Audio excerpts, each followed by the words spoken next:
ମୁଁ ବହୁତ ଆନନ୍ଦିତ ଯେ ଝାରସୁଗୁଡ଼ାରେ ଆମର ଓଡ଼ିଶାର ଦ୍ୱିତୀୟ ଗ୍ରେନ୍ ଏଟିଏମ୍ ଆମେ ଉଦ୍ଘାଟନ କଲୁ।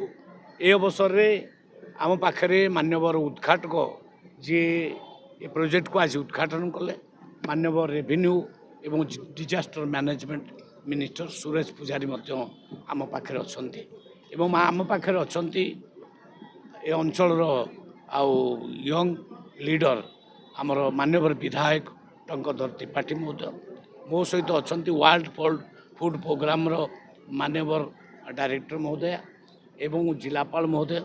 ମୁଁ ବହୁତ ଖୁସି ଯେ ଓଡ଼ିଶାରେ ଯେତେବେଳେ ଦୁଇଟା ହେଲା ସେତେବେଳେ ଝାରସୁଗୁଡ଼ା ମଧ୍ୟ ତା ଭିତରୁ ଗୋଟିଏ ଏବଂ ଆଗକୁ ମଧ୍ୟ ଆମେ ବ୍ଲକ ସ୍ତରକୁ ଆକୁ ନେବୁ। ପ୍ରତ୍ୟେକ ବ୍ଲକ ସ୍ତରରେ ଗୋଟିଏ ଗୋଟିଏ ଆଉ ଚାଉଳ ଏଟିଏମ୍ କରିବୁ।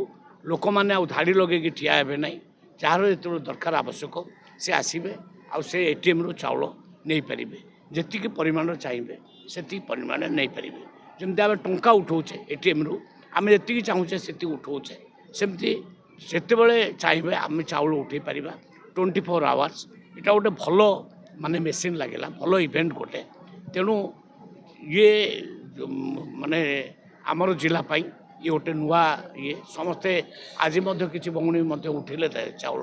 ମୁଁ ଭାବୁଛି ୟାକୁ ଆଗକୁ ନେଇକରି ପୁଣି ବ୍ଲକ ପର୍ଯ୍ୟନ୍ତ ଆମେ ଯିବା।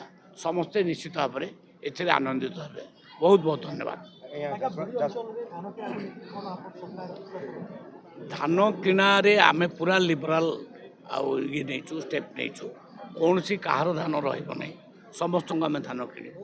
ଯେଉଁମାନେ ରେଜିଷ୍ଟ୍ରି କରିଛନ୍ତି, ଏ ରବିରେ ରେଜିଷ୍ଟ୍ରି କରିଛନ୍ତି 3,75,000, ଆମେ ସମସ୍ତଙ୍କର ଧାନ କିଣିବୁ।